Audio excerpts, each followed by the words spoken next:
We volunteer for these things, and if the job's worth doing, it's worth doing well. As simple as that. I don't know that any other way of telling you that, but if I'm asked to do something, I have to do it properly. I can't just gloss over something, because if you do, well, you're back again tomorrow. So let's get it right now.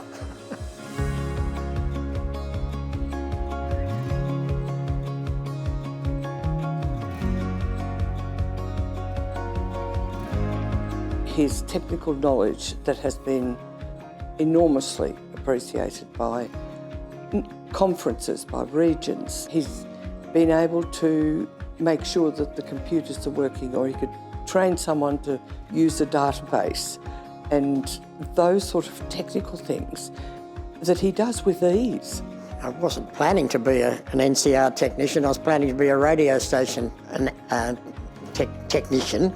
However, this job came up in Albury and they said you should apply for it, and I did, and unfortunately I must have been lucky enough to get the job, or fortunately, I suppose I should say. It was all about mechanical stuff in those days. Some years later, I suppose into the early 70s, we started on electronics and eventually got up to mainframe computers, and in between we worked on all sorts of other things. But in the process of going to electronics, we learnt spreadsheets and databases and all those sorts of things, and that played a part in my work within a society.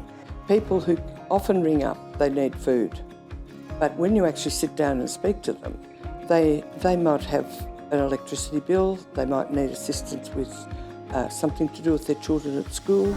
Michael seems to be able to look at people and say, I'll make sure that I look after them. Maybe not all at once, but eventually, along the way, I'll look after them.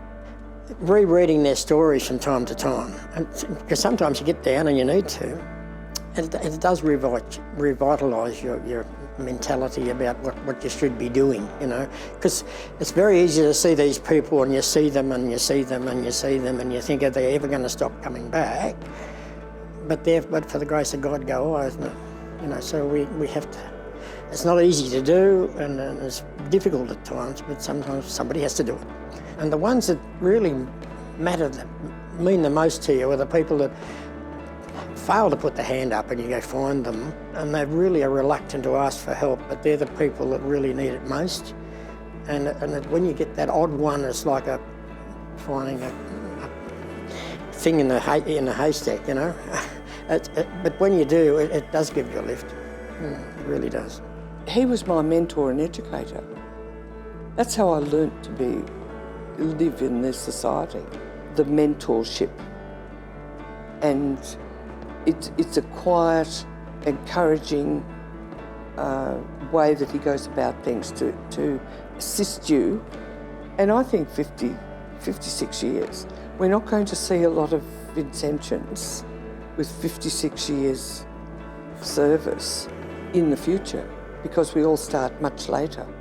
If your objective in life is to assist other people, this is the place to start. It really is a good avenue.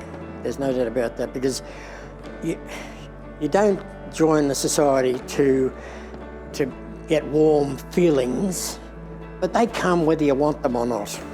When you look back, it's been my life. And I think my thing has always been, being a Vincentian is probably the strongest thing I can do. I looked at other things, and I was a Lions Club member for 25 years, and that was okay, but it didn't do things like this does, like being a Vincentian does. And it's not because you feel you need it, it's because you can see things and you need to do them.